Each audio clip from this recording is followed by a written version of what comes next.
तुम यही सोच रही हो ना कि हमारा यीशु कितनी तेजी से बड़ा हो रहा है।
आपके आगे हाथ जोड़ती हूँ, नीमा को अंदर बुला लीजिए।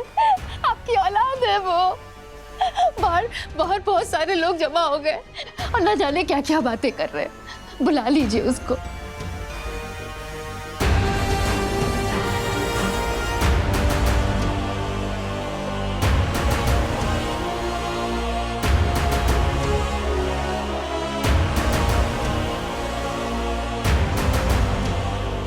ठीक है, ले आओ उसे।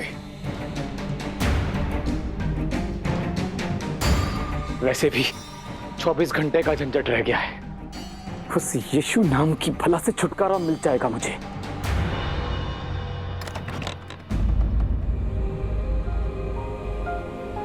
नीमा,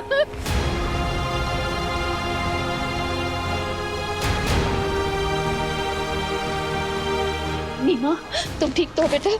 हाँ, चलो अंदर चलो, पिताजी ने आज्ञा दे दी है। चलो बेटा अंदर।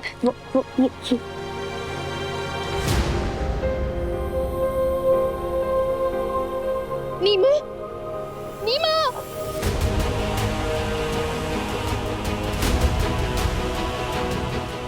नीमा, नीमा।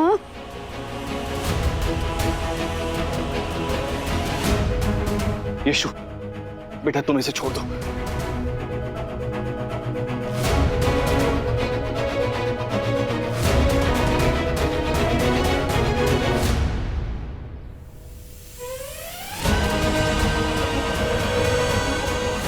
पानी पी लो। नीमा, उठो बेटा, उठो बेटा। तुमने जो नीमा के लिए किया है उसके लिए बहुत बहुत आभार यीशु। नीमा उठो बेटा, चलो अंदर चलो।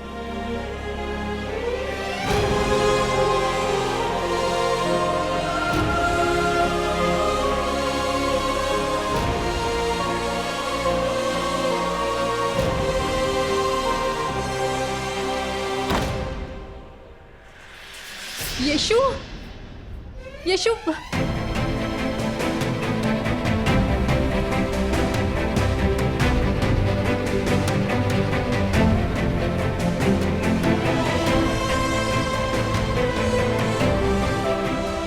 आज के युग में कोई अपनों के लिए इतना नहीं करता। और यीशु नीमा के लिए सारा दिन सर पे पत्थर रखकर धूप में भूखा प्यासा खड़ा रहा।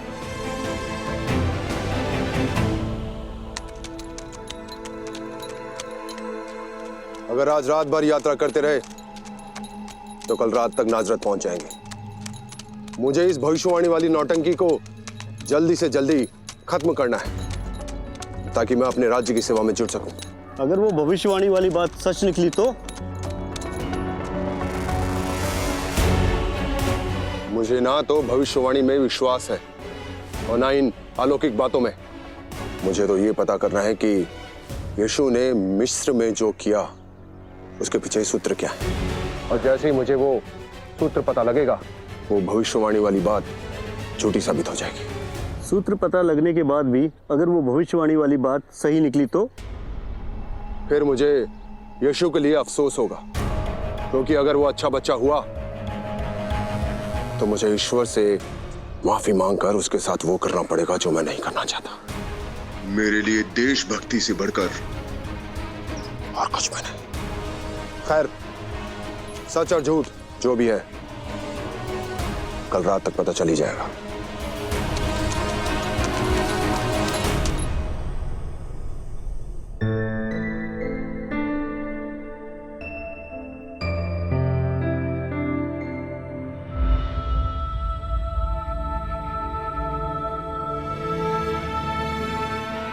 यशु, बेटा सुबह से कुछ नहीं खाया तुमने, थोड़ा सा खा लो।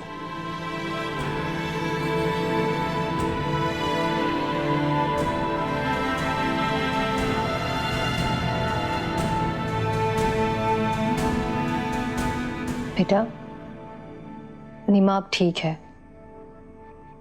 उसकी माँ ने मुझे बताया कि उसने खाना भी खा लिया है, अब वो आराम कर रही है।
आप लोगों से मुझे एक बात पूछनी है। पूछो ना बेटा, क्या पूछना है? मेरे मन में एक चिंता है। कैसी चिंता? मुझे इस बात की खुशी है कि खुद से संघर्ष करके नीमा ने अपने गुस्से पर काबू पा लिया।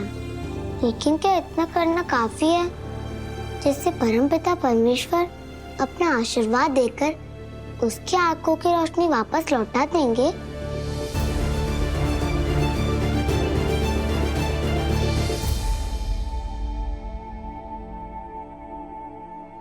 ईश्वर का आशीर्वाद पाने के लिए संघर्ष से ज्यादा समर्पण जरूरी है।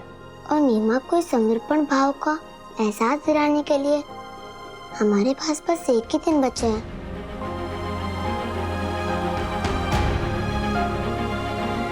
माँ, क्या कल भी हम सुबह सैर के लिए जा सकते हैं? तुम आज पूरा दिन खड़े होकर बहुत थक गए हो, तुम्हें आराम की जरूरत है ना, इसलिए तुम कल देर से उठोगे। नहीं माँ, अब मैं तभी आराम करूंगा जब नीमा परमपिता परमेश्वर के आगे समर्पण करेगी और परमपिता के आशीर्वाद से उसकी आंखों की रोशनी वापस लौट पाएगी।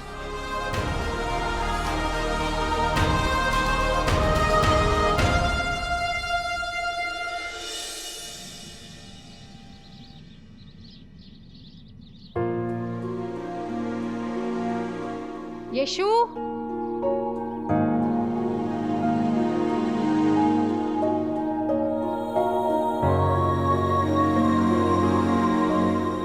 यीशु कहीं दिखाई नहीं दे रहा है, कहाँ चला गया? यशु, यशु,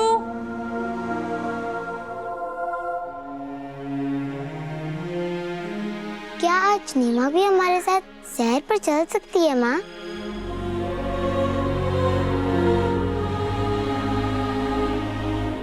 नीमा के पिताजी सुबह पूजा पाठ में व्यस्त होंगे। कम से कम 1 घंटा तो लगेगा उन्हें। ठीक है, उनकी पूजा खत्म होने से पहले मैं इसे छोड़ जाऊंगी। आओ बेटा, आ जाओ। यीशु,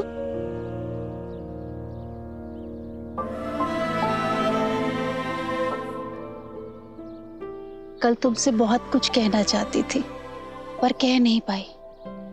तुमने मेरी बेटी के लिए जो कुछ भी किया है उसके लिए मैं कितनी आभारी हूं मैं बता नहीं सकती। नानी दादी से सुना था कि ईश्वर जरूरत पड़ने पर किसी भी रूप में आकर खड़े हो जाते हैं। सच कहती थी वो। मुझे नहीं मालूम कि आज प्रभु मेरी बेटी की आंखों की रोशनी लौटाएंगे या नहीं, मगर हमारे जीवन में ईश्वर का दूत बनकर आने के लिए मैं हमेशा तुम्हारी आभारी रहूंगी यीशु, हमेशा। मुझे पूरा विश्वास है कि परमपिता परमेश्वर के आशीर्वाद से नीमा की आंखों की रोशनी जरूर लौटेगी।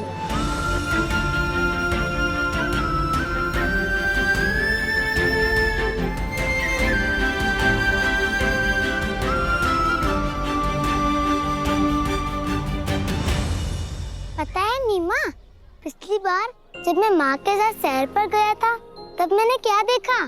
क्या? तितली का कोष। माँ कहती है तितलियाँ बहुत सुंदर होती हैं। हाँ, बहुत सुंदर होती है। रंग बिरंगे पंख होते हैं उनके। पर मैं तो सिर्फ एक ही रंग देख सकती हूँ, काला रंग। अपनी आंखें बंद करके मेरी नजरों से ये दुनिया देखो यीशु, तब जान पाओगे कि इन अंधेरों में जी रही हूं मैं।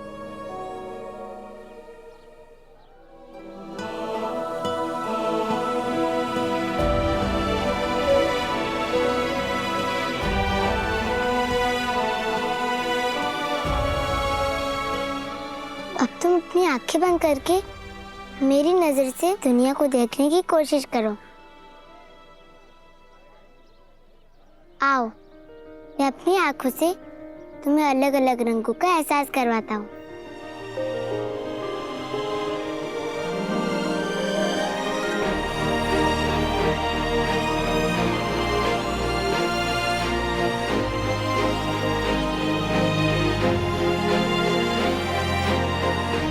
ये लाल रंग का फूल है नीमा।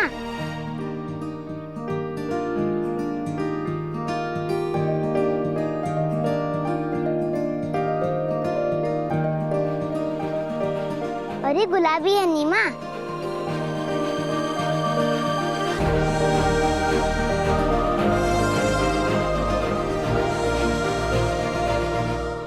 और इसे छूकर देखो, ये है सफेद।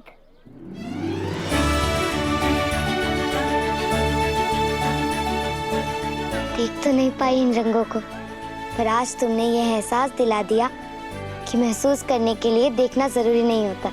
जिसे उस दिन एहसास दिलाया था कि आंखें ना होते हुए भी मैं आम बच्चों के साथ खेल सकती हूँ। नीमा, परमेश्वर का आशीर्वाद मिल गया तो आज तुम्हारी आंखों की रोशनी लौट भी तो सकती है। बस परमेश्वर पर विश्वास करके अपने आप को उनके चरणों में समर्पित कर दो, क्योंकि परमपिता परमेश्वर का आशीर्वाद पाने के लिए संघर्ष से ज्यादा समर्पण जरूरी है। संघर्ष से ज्यादा समर्पण जरूरी है। ठीक है यीशु? अच्छा बच्चों, अब घर चले। रब्बी गुरुजी की पूजा खत्म होने का समय हो गया है।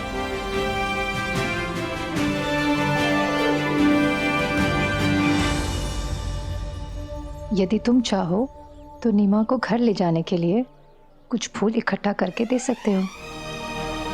हाँ, ये अच्छा रहेगा। आप लोग चलिए, मैं फूल लेकर आता हूँ। ठीक है, आ जाओ बेटा।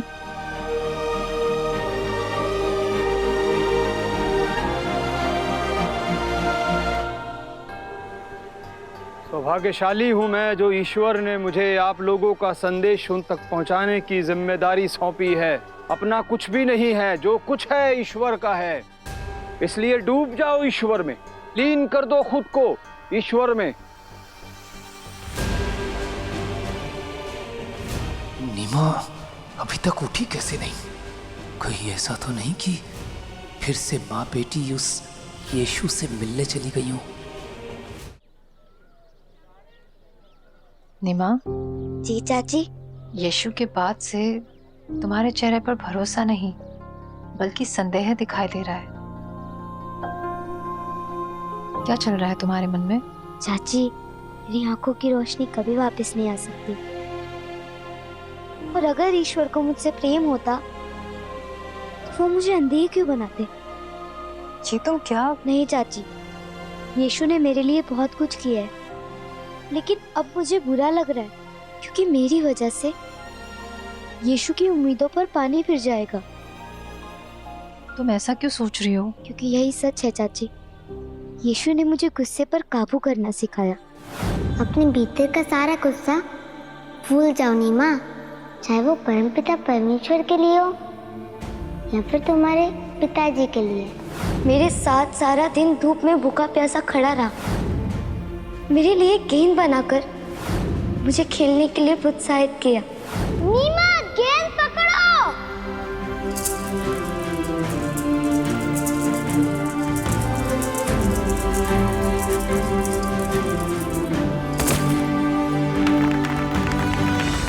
और बदले में मेरे क्रोधित पिताजी ने आप लोगों को गांव छोड़ने का आदेश दे दिया।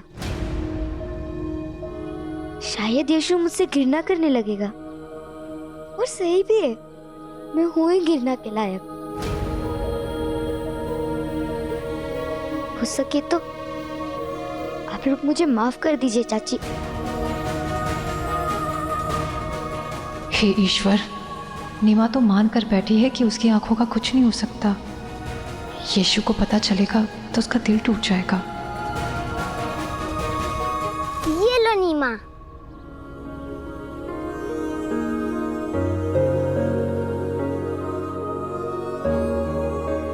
मुझे पूरा विश्वास है कि आज परमपिता परमेश्वर के आशीर्वाद से इन सभी फूलों के रंग अपनी आंखों से देख पाओगी।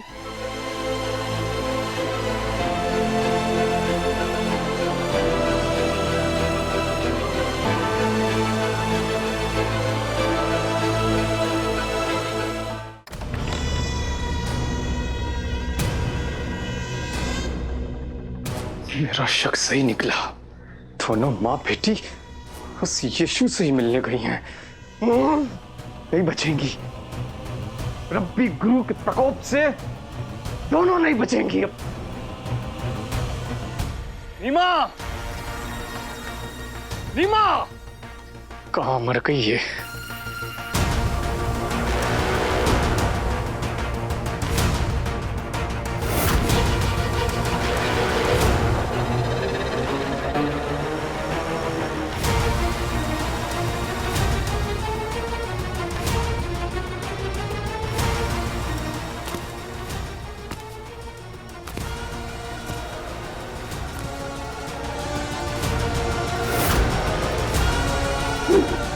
नहीं पिताजी। क्या यीशु को ये बात पता है? मुझे समझ ही नहीं आ रहा है कि मैं उसे ये बात कैसे बताऊं। कौन सी बात माँ?